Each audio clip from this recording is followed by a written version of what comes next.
Good afternoon and welcome to the Sustainable Materials Management webinar series, a joint effort between the National Recycling Coalition and the Pennsylvania Recycling Market Center. My name is Wayne Bowen. I'm the Program Manager for the Recycling Market Center and will serve as your moderator today. Before we get started with the presentation, we'd like to extend a special thanks to Bob Hollis of the Mobius Network for providing the webinar management software for this series, and Savannah Bitowski of the National Recycling Coalition for assisting the RMC with webinar promotion and technical support. And also please be advised that any opinions expressed today are the presenter's own and do not necessarily reflect the views or positions of the National Recycling Coalition or the Pennsylvania Recycling Market Center. Today's webinar will discuss plastic carryout bag legislation. Our presenter today is Jennie Romer, who I will introduce in a moment. Following her presentation, we will conduct a question and answer session. If you have a question or comment, please use the GoToWebinar dialog box located in the control panel on your screen. You may also use the dialog box to request assistance if you're experiencing technical difficulties during the webinar. Please note that an edited version of this webinar will be made available for viewing via YouTube links on the National Recycling Coalition and PA Recycling Market Center websites. And now I'd like to introduce our presenter. Jennie Romer is a national expert on carryout bag policy whose expertise is routinely sought by legislators, community groups, and businesses. She currently works as an attorney, policy advisor, and sustainability consultant in New York City and was recently profiled in the New Yorker. Jennie's most current article summarizing plastic bag laws and suggesting ordinance structures is Plastic Bag Reduction Ordinances, published in the Tulane Environmental Law Journal. One can also find her videos explaining the intricacies of plastic bag laws on YouTube. Jennie earned her JD from Golden Gate University School of Law and is a member of the state bars of California and New York. She also holds a bachelor's degrees in zoology, environmental studies, and Black studies from UC Santa Barbara. Jennie was an associate attorney at Lexington Law Group in San Francisco, where she represented the Center for Environmental Health, as well as a variety of plaintiffs in consumer class actions. In 2010, she founded plasticbaglaws.org, a resource for cities and states considering laws limiting the use of plastic bags, and was instrumental in San Francisco expanding its plastic bag ban. In 2012, Jennie moved to New York City and successfully coordinated a coalition in support of a bag law that passed the New York City Council in 2016 and was blocked by the state legislature shortly before implementation in 2017. Okay, now I'm going to turn the program over to Jennie. Hi, thanks so much for having me. I'll just provide a little bit more context before I get started on how I got involved very specifically with this very small area of the law. So I got involved with plastic bag laws as a law student researching the topic for a law journal article in San Francisco around 2006. As part of my research into the background of San Francisco's original ban, I volunteered for about half a day a week in the office of then Supervisor Ross Mercurini that wrote San Francisco's original bill. And I became a point person for fielding questions about that ban from all over the world and saw that cities were having a hard time tracking down the ordinance text and the supporting documents for San Francisco's law. So I made a website, plasticbaglaws.org, and uploaded those documents. Then lawsuits started over several of the bag laws adopted by other California municipalities, and I uploaded and summarized those documents. I wrote a couple more law journal articles about that topic. I started inserting myself into any conversation about bag laws that I could find. I advised on rewriting San Francisco's law, and I moved to New York City with the goal of helping to write a law here, which, as Wayne said, passed and was later blocked. We'll talk about that more later. So now I've been talking about bags for more than 10 years, and I still find it incredibly fascinating. I no longer update my website regularly. Instead, I work as a consultant directly with cities, states, and nonprofits, and I speak on panels like this one about best practices for bag laws. So let's get started. First, a disclaimer, this is not legal advice.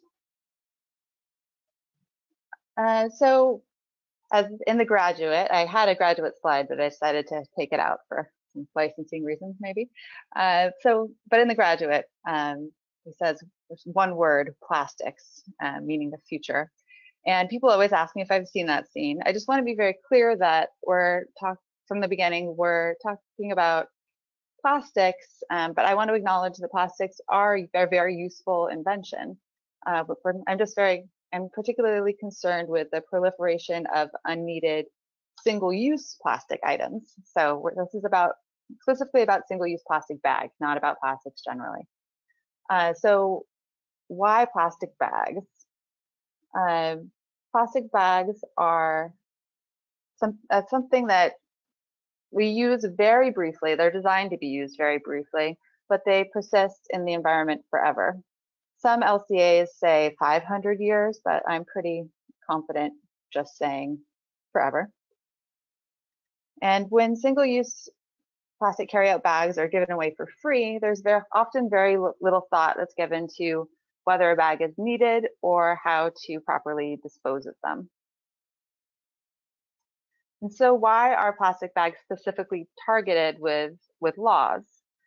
Plastic carryout bags have become an icon of waste, in part because they're so visible. They're thin and uniquely aerodynamic, so that even if they're properly disposed of, they get caught in the wind and end up in places they don't belong, like on the street or in trees or waterways. And cleaning up plastic bag litter costs governments money. Plastic bag litter that isn't cleaned up can make its way to storm drains and clog them, causing flooding. And places where bag laws go into effect generally see a significant decrease in plastic bag consumption and a proportionate decrease in plastic bag litter on the streets and in storm drains. The litter that makes its way into waterways can cause harm to aquatic animals, either through strangulation or ingestion. And sea turtles are particularly susceptible to harm due to plastic bag ingestion because plastic bags suspended in the water column look like jellyfish. That's one of sea turtles' favorite foods. Also, plastic bags photodegrade in the environment and they never truly go away. And lastly, on this slide, plastic bags are particularly problematic to municipal recycling facilities because they jam the recycling machinery when they're put into curbside recycling bins, which also can cost money due to having to shut down a line to make repairs. As many cities move towards a zero waste goal, eliminating the most problematic materials from the waste stream, like plastic bags, is an important part of getting to zero waste.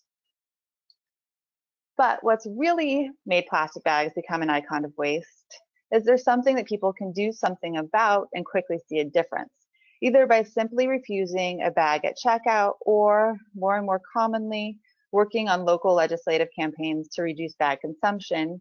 People see very tangible results, dramatic reductions in bag consumption and litter as a result of these local laws. So over 200 jurisdictions in the US have adopted a plastic carryout bag law. Most of them were in California, and California is now covered by a statewide law, but we'll still count those local municipalities. And we've seen laws adopted in at least 20 states. So this has become a more and more widespread policy. We'll talk a little bit about preemption later, which is affecting exactly how widespread it is. But it's something where it isn't just California. I don't have all the states listed, but we have everywhere from Texas, Colorado, Massachusetts, Washington that have adopted bag laws. So the type of bag law, the structure, is very important. I'm often asked what type of structure works best, and I think any type of law that includes a fee component is a great law. So a short answer, a bag fee is the most important component of a bag ordinance. So I support two structures. And they're the two structures that are at the bottom of this slide. Either a fee on every carryout bag provided at the register, or a ban on the thinnest plastic carryout bags and a fee on all other carryout bags. the latter I refer to as a second generation ban. I coined that term a long time ago. And I don't favor a straight ban on plastic bags that doesn't address other types of carryout bags, usually by including a fee component, except in very limited circumstances.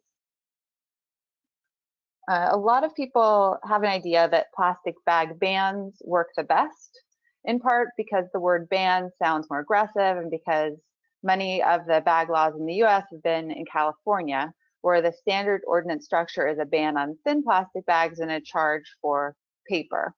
But a lot of people still refer to that as a ban without realizing that that also includes a fee component. A fee component is very important in those laws because but the description of those laws as a ban has entered into the American lexicon as a description for bag laws generally, which I find frustrating. The truth is that the most effective laws are those that incorporate a fee, because even a small fee on a bag has been shown to dramatically change consumer behavior.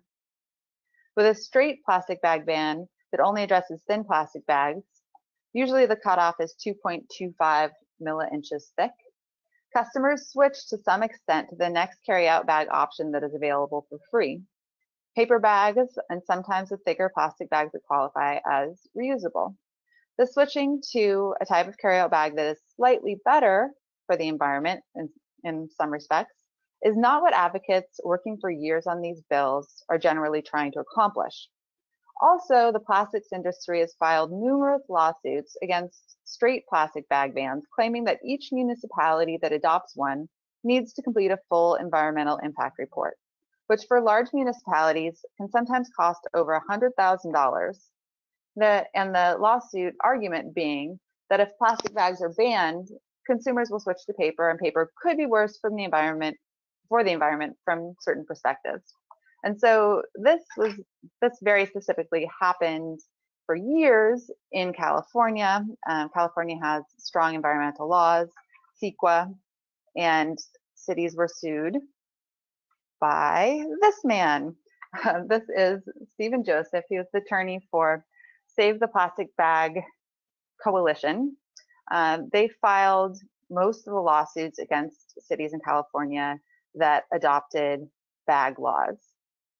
These laws meant that cities were in court for years, arguing over what type of bag is worse for the environment, with mixed results. In large part because the plastics industry had funded life cycle analysis studies to support the claim that paper could be worse for the environment. But a lot of cities moved forward with adopting a hybrid ban fee. That's the second generation ban that I mentioned earlier. It's a ban on thin plastic bags and a charge on paper. They were sued to a lesser extent, and all of those cities won, because the environmental argument of which type of bag is worse for the environment is essentially eliminated, because ban fee hybrids lead to an overall reduction in bag consumption. When a fee component is added, the whole dynamic at the cash register changes. Suddenly, the cashier, instead of automatically bagging every item, asks the customer if they would like to purchase a bag for what they're buying. And so this same tactic has played out to some extent in New York State, where several smaller towns close to New York City, mostly in Westchester and Long Island, moved forward with adopting straight plastic bag bans. And they were approached by the Food Industry Alliance and other groups. Food Industry Alliance sued one of the towns, that's Hastings on Hudson, saying, with pretty much the playbook from Mr. Joseph here, saying that paper could be worse for the environment, that the town would have to conduct some, some expensive reporting before moving forward with an ordinance. And they filed suit, but nothing ended up coming of it, because the plaintiff grocery store, it was the New York State Grocers Association, basically, is what the Food Industry Alliances, or it's an Grocers Industry Association. The plaintiff went out of business, so that lawsuit was not resolved, and there haven't been additional lawsuits filed, but that is in part because a lot of the other municipalities moving forward in New York State have not adopted that have not adopted straight bans. They've had a fee component, and we move off of Mr. Joseph's face.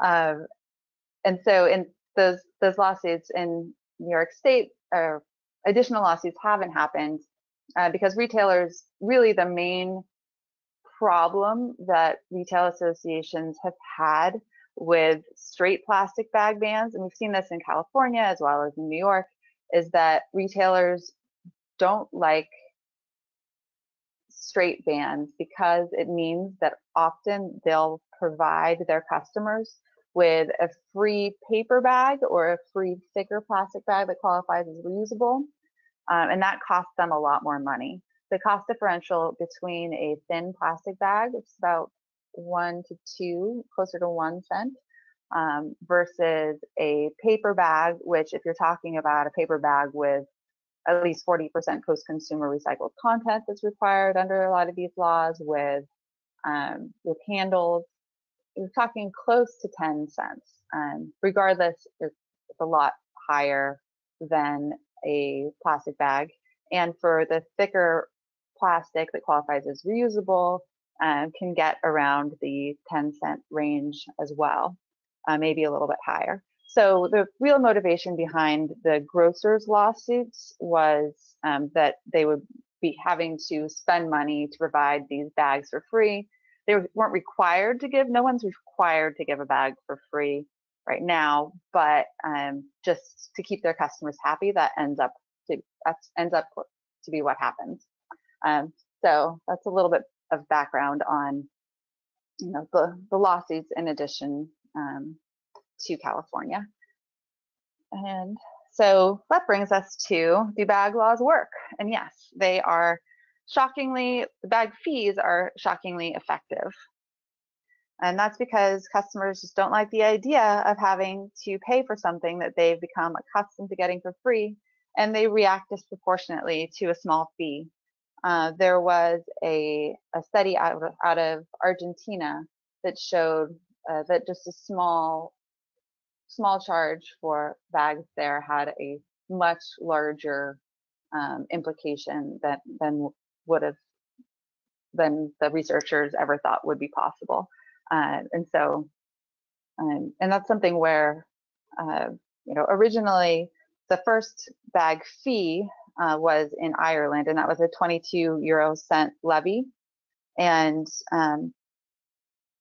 when Washington, D.C. adopted a really small 5-cent tax, people didn't really think that there'd be much of a change with that small of a fee. But Washington, D.C. saw an immediate 60% drop in bag consumption, and that was really a game changer to show that we didn't necessarily need that high of a fee, like similar, we didn't need something like the 22 levy in Ireland to really see a difference. Of course, the higher the fee, the more of a drop you're going to see, but 5 cents can get you very far. And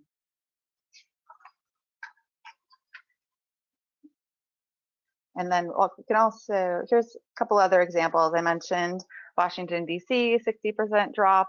I mentioned Ireland, but this slide show even a more recent example. Ireland's kind of the pinnacle example because it was so high with a 95% drop. England more recently had a smaller, I believe it was 5 pence, and it was an 85% drop within the year, and it went from 7 billion bags being used to 5 million with an M. And a lot of the money collected was donated to charities of the retailer's choice. We'll talk about where the money goes a little bit more, or in a bit. Washington, D.C. was a first really good US example. And then San Jose, California that's one of the kind of classic second generation bans that I talked about, where it's a ban on thin plastic, charge for anything else. And reusable bag use there went from just 4% before the ordinance to 62% of people were bringing reusable bags to the store after the ordinance there. So that's a good number. And then they also saw a big decrease in plastic bag litter in storm drains there. And so here's a slide from Austin, Texas. That is a straight plastic bag ban, but you can see the result here. It's in Austin, there's a straight ban on bags that are under 4.0 mils. That's milli-inches thick. Chicago is a good recent case study. So as I said, I recommend that bag fee laws contain a fee component. Chicago initially adopted a straight bag ban without a fee component. I was advocating for that law to include a fee component. After the straight ban on thin plastic bags was adopted, stores including Walmart just started giving out thicker plastic bags that qualified as reusable under the ordinance for free, which advocates and everyone in Chicago then decried as a loophole. But it was something that they were warned about by, and they just did not listen to me, unfortunately. But that's something not to be understated. The Retail Association in Chicago didn't like the straight ban either, for the reasons I mentioned about paper and reusable costing more. And so the retailers and the environmentalists got on the same page, and they were both unhappy with the results of that original ban and pushed for a fee component. The same thing happened in San Francisco, and that's how I got involved with rewriting San Francisco's law to add the fee component for paper and reusable. And that happened just last week in Honolulu, where the thicker plastic bags qualifying as reusable being given away for free was bothersome to advocates in Honolulu, and the city council there added a 15-cent fee on thick plastic bags that qualify as reusable just last week. So all of this being said, I encourage cities and advocates to learn from these experiences and to push for the best version of the law the first time if possible. In some places, fee component isn't available. In other places, it's politically not available. But if it is available, then really look at these examples and consider it, please. So I said that we would talk about where the money goes. So local municipalities, cities, towns tend to be the entities that are adopting plastic bag laws. And generally, municipalities don't have the power to levy taxes. That power is left up to the state unless the state constitution allows for such things, or unless there's special enabling legislation that would allow a city to adopt this type of tax. Washington, D.C. is relatively unique because it's not a city or a state, and it has the power to levy taxes. So part of the money, part of that 5-cent bag tax in DC goes to the Anacostia River Fund, which is used to clean up bag litter and do outreach and education, reusable bag giveaways. They even have a boat tour that I've heard of. But most US cities, the money collected stays with the retailer and no portion of the fee goes to the government. This trend is changing a bit. Chicago that I just mentioned, and in Aspen, part of the money collected goes to the government. And so cities should really explore their options depending on where they are to see if that is an option, because a lot of the time, everyone feels better about it if some of the money is going towards the environment or going to the government. But under LA County's law, which is now kind of trumped by the statewide law in California, but originally under LA County's law in California, there was a ban on thin plastic and a 10-cent charge for paper. The money stayed with a retailer, and LA County was sued by the biggest plastic manufacturer in the US, Hylix Poly, which is now Novalex. which claimed that the fee still amounted to an unconstitutional tax, even though the fee was made to stay with the retailer, not go to the government. LA County won the lawsuit because the court found that because no money went to the government, it could not be a tax, but rather an avoidable fee. And so most cities are very careful to make sure not to direct the retailers about what to do with the money collected, because such direction might be seen as something closer to being a tax. But this argument hasn't worked anywhere.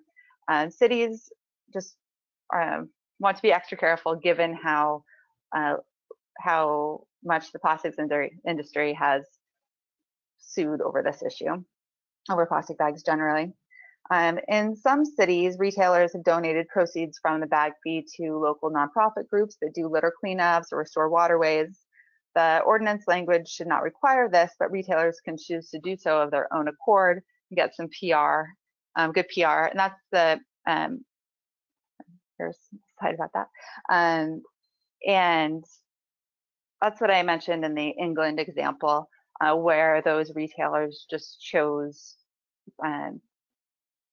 certain nonprofits they wanted to donate their a portion of the fee that they collected to. So that option is available. And so we've seen that in a few places in California where retailers, because they keep the full amount of the fee, choose a local nonprofit to give either the full amount or a portion of the fee collected to. And so that's something I'd like to see a lot more of. And I think cities can encourage that, but should not make it part of their law. Now, you know a lot more about the structure of these bag laws. We're going to move on to the opposition arguments. So luckily, the opposition is usually very consistent about their arguments. So advocates have the opportunity to be very consistent with their response. Let's first talk about plastic bag recycling. Plastic bag recycling is promoted heavily by the plastic bag industry as a way to make people feel good about using plastic bags, and more importantly, some plastic bag recycling laws attempt to preempt local bans and fees. So we'll talk about preemption more later, but that's something to really look out for. In California, we experienced it back with a bill called AB 2449, I believe it was 2006. And that was when San Francisco was originally moving forward with its ban, or sorry, originally it was moving forward with a 17-cent fee. But the couple of the Grocers Association and some other industry groups worked to kind of sneak in some preemption language, preempting fees specifically into California's plastic bag recycling law at the time. And so that preemption language was snuck in and said that this recycling law blocks or takes up the field and blocks any local fees on plastic bags. And so that was the main reason why San Francisco ended up banning the plastic bags. And that is something that advocates should look out for in any type of plastic bag recycling law, to make sure that there isn't any preemption language hidden in there that would preempt local municipalities from doing something about bags. So that's just one word of warning before we get into the other parts about the recycling argument. So first, it's important to concentrate on having customers not take plastic bags in the first place. That way we avoid all the uncertainty and complications in the recycling process. And then when we talk about recyclability, a lot of the time when people hear recyclable, they think that means that they can recycle something curbside. But the vast majority of jurisdictions, including New York City, carryout bags are listed as something that is not accepted curbside. People do end up recycling them curbside, putting them in their bins for a variety of reasons, including confusion around the chasing arrow symbol that's on the bag. I think a lot of you know that just identifies the resin type and does not mean the bag should be recycled curbside. And then we also have some aspirational recyclers that think, if I put something in this curbside bin, maybe I'll figure out how to recycle it. But plastic bags and curbside bins, as I mentioned earlier, they generally hinder the recycling process and they don't get recycled. The bags that get pulled off the line that don't get pulled off the line end up clogging gears, which costs municipalities money. And if a municipality or a MRF tries to bail and sell the dirty plastic bags that they pull off of the line, these used dirty plastic bags are usually so contaminated and of such low value that it's often impossible to find a buyer. We've seen examples of this, including Sims Recycling in New York City was unable to consistently find a buyer just to give it away, or very close to zero. And plastic bag recycling programs, however, in grocery stores are very different. Materials that are collected from grocery stores are dropped off by a self-selected group of people that take the time to bring in those materials. So they're much cleaner, they have some value on the commodities market. However, it's really unclear what percentage of plastic bags are being recycled that way, because the way that reporting happens, though that number of people that bring their bags to drop-off sites at grocery stores, that gets mixed in with back-of-house films that are from the shipping, receiving part of the grocery store itself, and we aren't sure if something front of house could be contaminated. So it's a little bit murky as far as what the numbers are for what is happening right now with plastic bag recycling. But personally, I take it as more of a distraction than anything. And the plastic bag industry, this is really their main argument, saying just recycle them. Recycling is the answer. But really, the rate is very low, and for all the effort it takes to bring a bag back into the store, the focus should really be on BYO bag. And here's the little waste management hierarchy. So bringing your own bag really is the pinnacle of that. So it's the most preferred method. So encouraging that, bag fees encourage people to bring their own bags rather than relying on recycling. The next argument that we see all of the time is that paper bags could potentially be worse for the environment than plastic. And so, as I mentioned, some life cycle assessments look at paper bags. Those assessments they look at virgin paper. So when I consult with cities, I make sure that they include a post-consumer recycled content minimum in their definition of paper bag, and that way the overall impacts of a paper bag versus a plastic bag, paper comes out on top a little bit. And paper really, paper bags are recyclable curbside in most communities. And I was at a paper recycling mill a couple years ago and talking to one of the mill operators, and he told me how great paper bags were and how because the long fibers, and so that made me feel good. He didn't know what my background was with bag laws, so it made me feel good that the paper bags are desirable with paper recycling. But really, I advocate for requiring a per bag fee for paper bags, just so that there isn't a close call at all. All of the lawsuits that happened in California, that started to happen in New York, really looked at the life cycle of these different bags. But with fee components, we really don't have to look as closely as at the difference or life cycle assessment of each one because we see an overall reduction. And so adding that fee to paper is really important to see overall reduction. Next is reusable bags. So this is another big argument.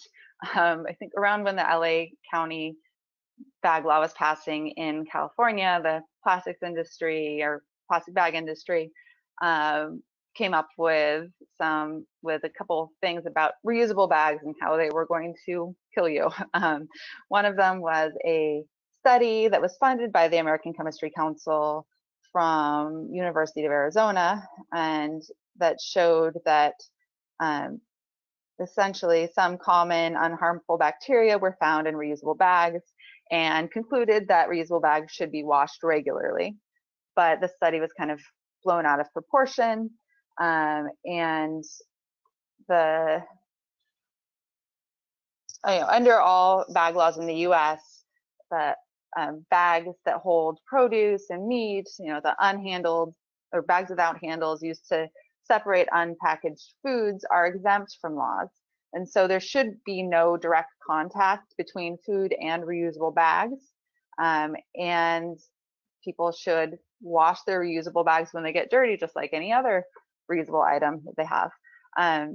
So that's one component of it, is just knowing what those studies said, where the funding's coming from. There was also another study, or I hesitate to call it a study, but looked at emergency room visits in San Francisco, but the timing of, and saying that people went to the emergency room more after San Francisco's bag ban was adopted. But there were a lot of flaws with that particular study. So there are some great articles, including one by Steve Wolfen from Story of Stuff, that go over point by point disputing the claims about bacteria in reusable bags.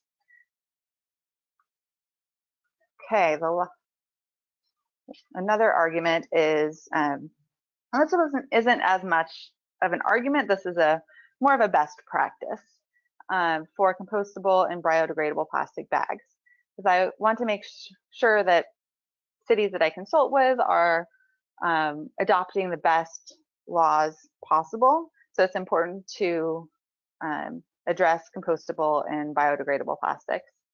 So much confusion exists surrounding bioplastics, so much so that the Federal Trade Commission has provided detailed guidelines regarding what claims may be made. The California state legislature took this one step further, and under California law, it's illegal to refer to plastic bags as biodegradable, and any plastic labeled with the term compostable must meet the ASTM 6400 standard specification. The concern is that biodegradable and related terms like degradable are inherently misleading and misunderstood with regard to plastics. While there is an established testing criteria for compostable bags, there isn't one for biodegradable. With regard to plastic bag ordinances, the trend is towards specifically disallowing biodegradable plastic bags.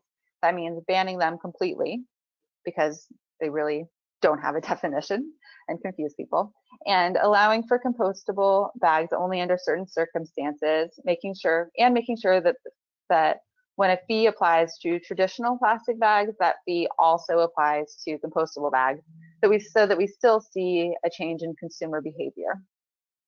The reason to only allow compostable bags where there's residential curbside composting is that compostable bags are only better for the environment when they're actually composted at an industrial composting facility rather than going to landfill. And the prohibition on compostable bags in places where there isn't curbside composting protects consumers from being misled into paying for something that they believe is better for the environment, even though the product might not actually be better for the environment, commonly referred to as greenwashing. The advantage of allowing for compostable plastic carryout bags where there is curbside composting is that there is an ick factor as far as people not wanting to handle their compost. And carryout bags that are compostable can be reused as bin liners for compost bins, reducing the ick factor. So this really depends on where you are, whether you have curbside composting available. However, there are a few municipalities outside of California that within the text of their laws have banned non-biodegradable plastic bags, meaning they still allow for biodegradable plastic bags, even when traditional plastic bags are banned. This distinction demonstrates a lack of sophistication of the understanding of the intricacies of bioplastics terms and certifications. So look out for that. Bag laws should not be allowing biodegradable plastic bags in the US. The term biodegradable with regard to plastic in Europe and in other places abroad has a different meaning and different certifications. So that can be just fine there.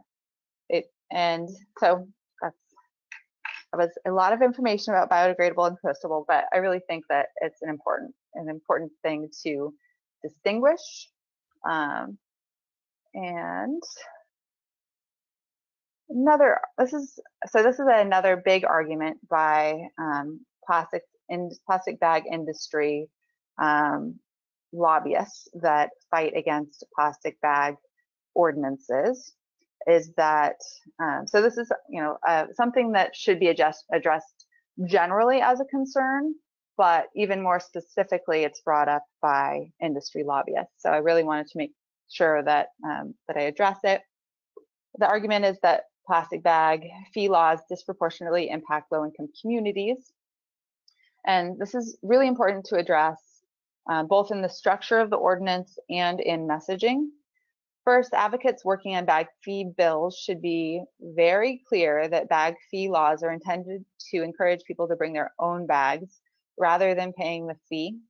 We've seen that bag fees lead to dramatic reduction in bag consumption, either through customers bringing their own bag if they're just getting an item or two, or not getting a bag if they're just getting an item or two. There's a study that looks at the response to Washington, D.C.'s bill. That's a 5-cent fee on all bags across various demographics, and shows that this reduction in consumption happens across race as well as across income levels. Second, since the point is to get people to bring their own bags, cities pursuing this type of legislation must be careful to ensure that low-income people that don't already have their own reusable bags can get some reusable bags for free to avoid paying the fee. Many cities require education and outreach about reusable bags and reusable bag giveaways within the text of their law. Specifically, New York City's bill requires the Department of Sanitation, that's the agency charged with enforcing the law, to work with local businesses and nonprofits to do targeted outreach, distributing reusable bags to residents with annual income below 200% of the federal poverty line. And on a practical level, when a bag fee law goes into effect, people start carrying reusable bags more often, which means that there could be a good branding opportunity for retailers, businesses, even politicians to get their name out there. They'll often want to hand out more reusable bags. It's just a matter of getting those bags that are being given away more with branding into the hands of people that need them. So partnering with local community organizations, like tenants associations, is important. And third, most bag laws include an exemption for transactions paid for in whole or in part with food stamps, SNAP or WIC programs. This exemption exists because many legislators feel that the most vulnerable members of low-income groups should receive extra assurances of food security, and SNAP and WIC transactions are a very, very straightforward place to draw the line of an exemption. Bill proponents should only point out this exemption, however, after discussing the incentives for customers to bring their own bags, because only a small portion of low-income customers are eligible for SNAP and WIC programs. Again, the main focus should be on shoppers bringing their own bags and avoiding having to pay the fee. And so my pet peeve is when advocates are asked about how this type of law could disproportionately impact low-income communities, and advocates sometimes just only mention the SNAP and WIC, the food stamp exemption. And yeah, that just really isn't looking at the law as a whole. So please keep that in mind. So now you know a lot more about how bag laws can address the needs of low-income communities. So a little take home here on the best policy. As I mentioned, it's really important to acknowledge and address any unintended consequences from other cities. So we talked about the Chicago example. The fee component is a really important tool. And so my recommendations are to include a fee if possible, either on all bags or a second generation ban. That's like California, where there is a ban on thin plastic, fee on everything else. Now we're going to spend another 10 minutes talking about, or maybe a little bit less, talking about preemption. I know that was in the description for this presentation. I just wanted to get through everything else first to know exactly what we're talking about potentially being preempted. So preemption means, in this context, means a state law that blocks a local law. And so there are three types of preemption with regard to plastic bag laws. First type that like I mentioned, is some hidden preemption language within a statewide recycling law. We've seen that in California and in Delaware, where kind of unknowingly, or at least not known to a lot of advocates, that some language was added that made it so that local municipalities could not adopt a fee, just as part of the minutia of a statewide recycling law. So that's something to definitely keep an eye out for, and have anyone that has a presence in your state capital make sure your legislators are looking out for that. The second is ALEC model bills. So ALEC is the American Legislative Exchange Council. They're a group of association of legislators and corporations. They design model bills, and then Republican legislators introduce them. It's how we've seen some, other model ALEC bills have included gun control laws, I believe stand your ground laws in Florida. So they're very conservative. ALEC has taken up plastic bags and auxiliary containers, which means plastic bags and styrofoam containers, preempting those types of laws at the state level as one of their causes in the last few years. And so we've seen that. And then also the third type of law is laws specifically aimed at certain localities. New York City is a good example of that, where there is a moratorium placed that preempted just New York City's law before it went into effect.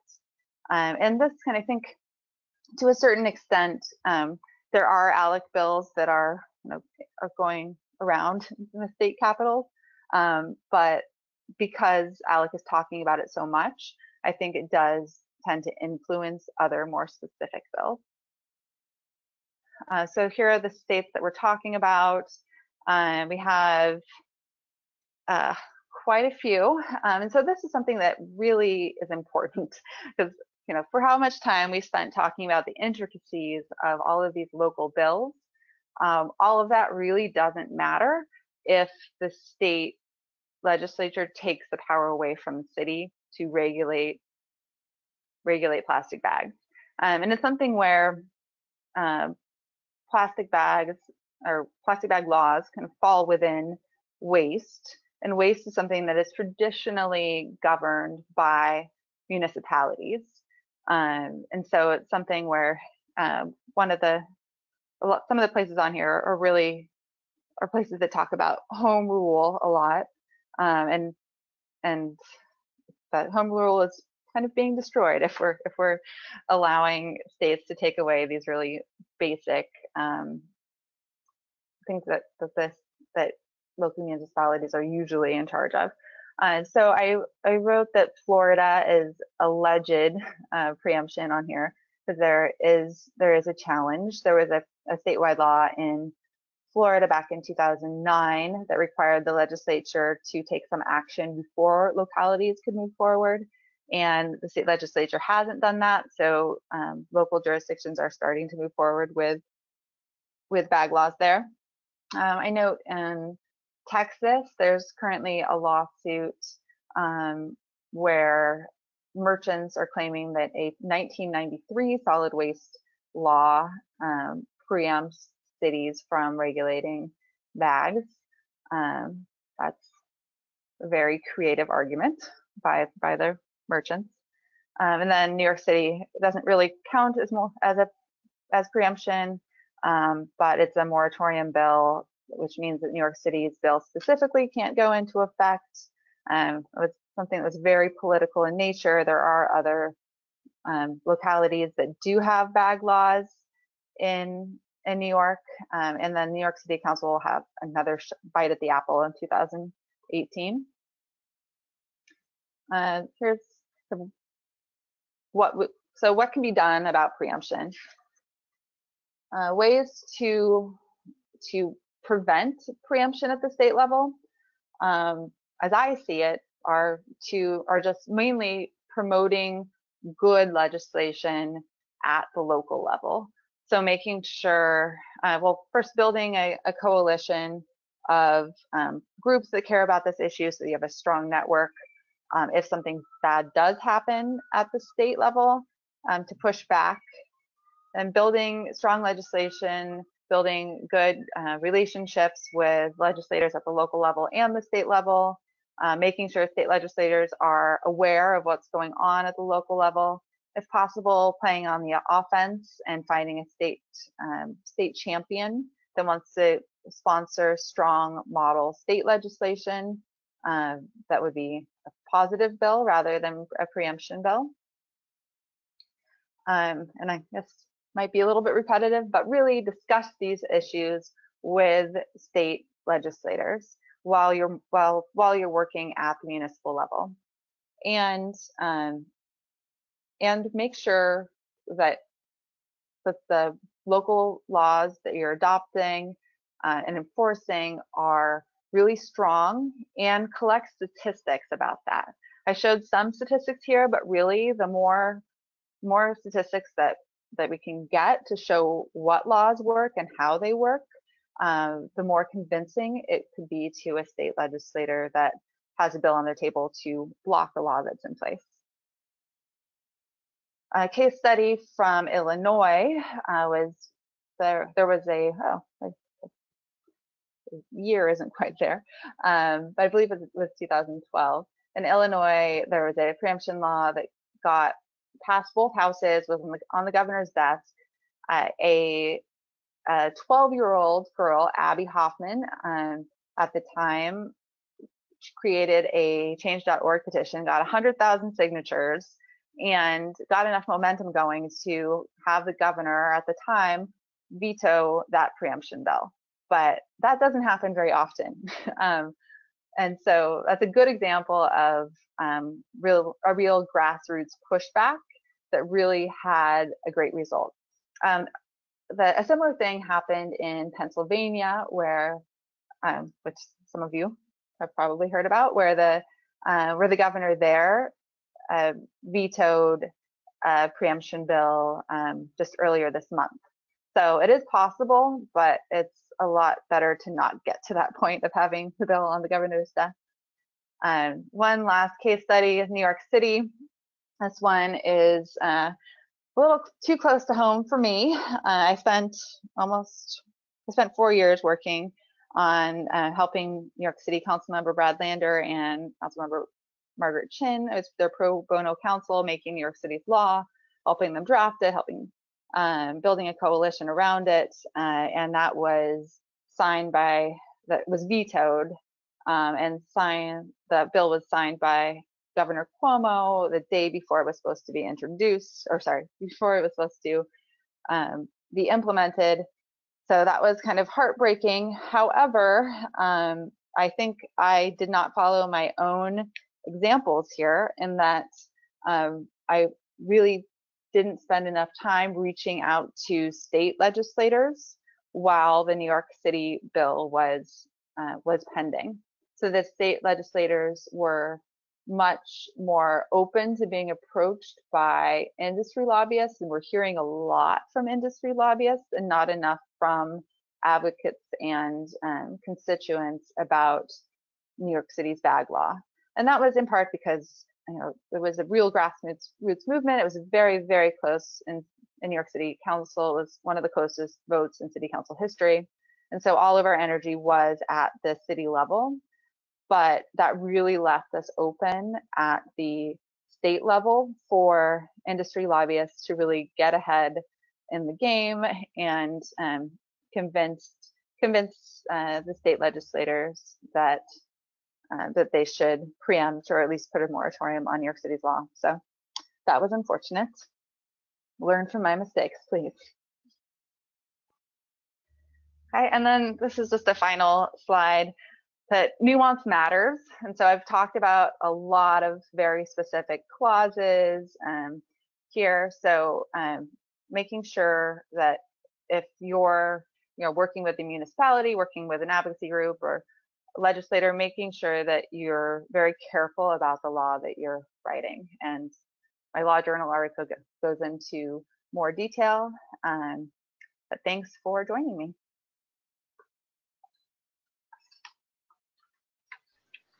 All right, thank you, Jenny. Great presentation. So now we're going to have questions for our presenter. Again, if you have a question, please enter them in the GoToWebinar dialog box. And we already do have some questions here, so I'll get started here. This first one, I know you mentioned Chicago's bag tax, but she's saying here it is possibly costing the community money now. And I think that's, I guess, the additional tax that was imposed later on.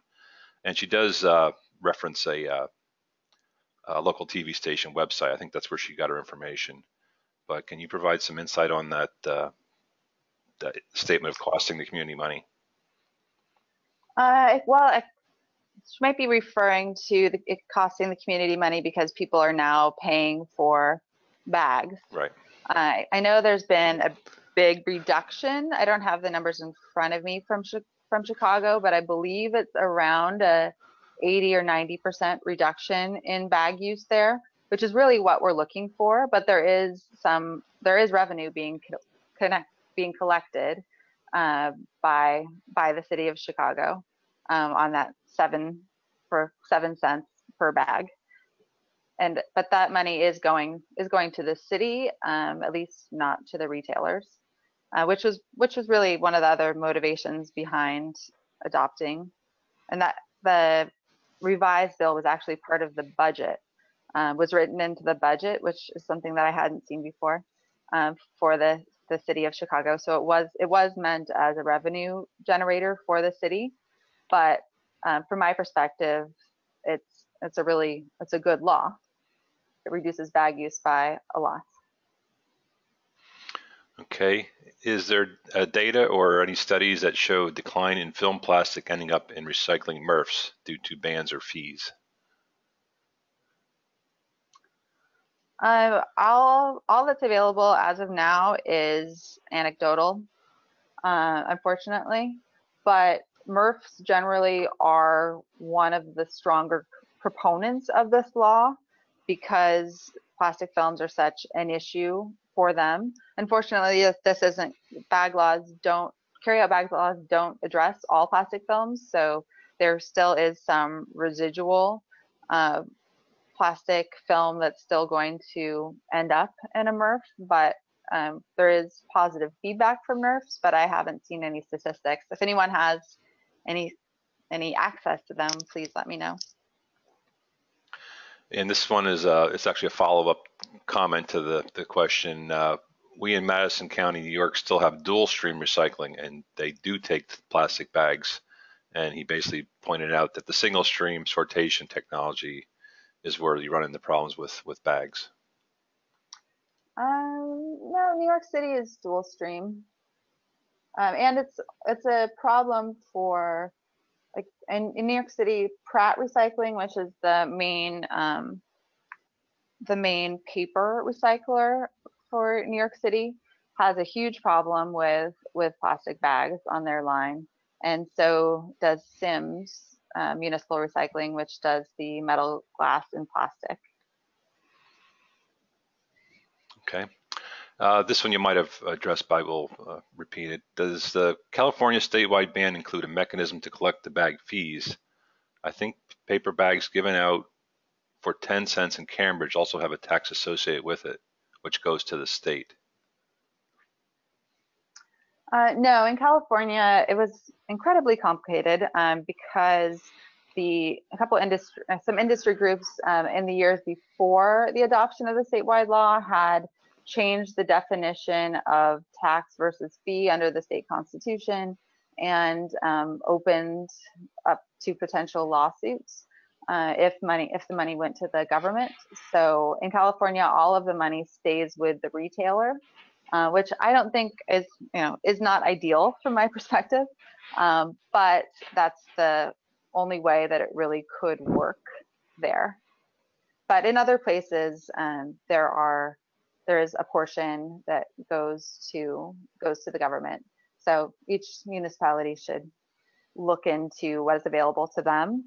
And so in New York City, all of the money for the bill that didn't go into effect here would have stayed with the retailer.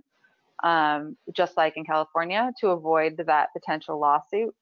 And that was one of the reasons why some state legislators were pushing back and saying, we don't like this law, all the money stays with the retailer, it's a windfall for the retailer. But at the same time, if Mayor Bloomberg tried to get enabling legislation back in 2009 or so from the state and it didn't go anywhere. But that's something that advocates in New York City are very open to, either through a statewide law in New York or just passing some enabling legislation that at the state level that would allow would allow municipalities to collect that money to put into a fund. Right now, we can't do it in New York City, but yeah, it depends on where you are. Okay. This attendee is working on reworking Minneapolis's law after preemption of the ban, but allowed for a fee. How do you suggest working with farmers markets who don't really have the easy ability to charge a fee because they round everything to $1 and usually don't have cash registers? Has anyone found a solution or suggestion to this issue? I'm very interested in what's going on in Minnesota. So if that person would like to contact me through their website, I know some other people that are working on fighting against preemption, and I think would be very happy to talk with you. Regarding the farmers market issue, I know some places that do have that in effect, and I'm not exactly sure how they deal with it. So let me think about it, and I can, if you want to contact me, I can connect you with someone that is in a municipality that has that happening. See what they're doing. This is a comment. New York formed a plastic bag task force since they stopped the ban in New York City. Can you comment on that? Right. Yeah. So when the governor signed that state moratorium bill, there was a lot of pressure from the environmental community to veto that bill, and the governor didn't, but he did create a task force. And personally, I look at this as something that 5 years ago was not on the radar at the state level in New York at all. So it is a little bit of a victory to have the governor create a task force to look at this issue, to have it be an issue that's talked about on a statewide level, at the state level. But I'm curious to see where this task force goes. I've heard that it's met a few times. The members of the task force include the head of New York the New York League of Conservation Voters. I was very active. They were very involved with the coalition that I was running. So they're great advocates, knowledgeable about the issue. The head of the Food Industry Alliance, which is that New York State grocers group that I mentioned that sued one of the towns going forward with the straight ban. They're also on the task force. But they, I've spoken with them quite a few times. they're supportive of fee laws, but not of bans. And then there's a couple other, there's a senator, an assembly person, and someone from a group that works with, it's a coalition of cities. So I'm curious to see where it goes. I don't have really high expectations that we'll see, you know, a model bill push forward anytime soon. But we're waiting to see what happens there. And regardless, there will be, the New York City Council will get to have another shot in 2018. Ideally, it would be, you know, going forward with a bill that the task force recommends, but we'll see what happens. Okay, how do plastic trash bags fit into this discussion, including the special bags used for pay-as-you-throw trash programs on the municipal level? I don't really see it fitting in very much with pay-as-you-throw special trash bags. It definitely is something that we considered with New York City's bill for the carryout bags that people use to line their garbage cans, which is really common in a lot of places, especially in New York City, in like high-rise public housing, where they're really small chutes, and people use a lot of the small carryout bags to line their garbage and throw their garbage out. And so that's one of the reasons why we decided to move forward with a 5-cent fee here rather than a ban, so that those bags would still be available, but there would be that minimum charge so that people were still mindful of whether they needed one or not. So we'd still see a reduction, overall reduction, but people would be, you know, would have to pay for them, so they would get a more limited amount. How do you address the argument that paper shouldn't be punished with the fee because it's better for the environment? Well, I would say that an overall reduction is better for the environment, and from the perspective of you know, of lawsuits as well. So not every state has had lawsuits, but in New York and in California and a couple other places, you're really opening yourself up to a lawsuit by the plastics industry if you are not addressing other types of bags, including paper. And it's just better for the environment overall if you're looking at a big overall reduction rather than switching from one type of bag to another. Okay, we've had a lot of questions on, you know, can you give us some tips? And you know, this webinar does that, but this one specifically, they live in North Carolina. They're trying to start a ban in Durham, and they're worried about preemption from the current administration. What would you say is the best option for legislation and try to get around being shut down? Well, I encourage that person to contact me through my website as well. I'm working with, I founded the Atlantic region of the Clean Seas Coalition, which is a group of environmental advocates where we have a call just once a month to share information about, you know, best practices, what's working, what's not, and we're looking for a representative from North Carolina to talk with us. So you should reach out. But like I said, I think making sure you're building a strong coalition of groups within your state, and reaching out to groups that you might not necessarily think care about bag laws as much as you do. I think we're reaching out to MRFs and other businesses that are affected by bag laws is good, because then it helps you have a more diverse coalition and more likely that that a lawmaker will find someone in the coalition that they you know, care about in order to block that law. But that's a really important one in North Carolina, because that was a place where on the Outer Banks, bag bans have been in effect for a long time, and they're being threatened with preemption. So feel free to reach out. Based on life cycle assessments, which type of reusable bag would you recommend? Is it cotton, hemp, recycled PET? And there's mentioned other questions about other, reusable bags made out of toxic plastics like PVC. I would say whichever bag is not toxic and that someone will use over and over and over again. A lot of the life cycle assessments rely on people reusing their bags over 100 times. So that has to be a bag that is durable. In California, there are certifications, a really extensive certification process for what qualifies as reusable. Personally, I do some consulting for bag companies. I don't explicitly endorse any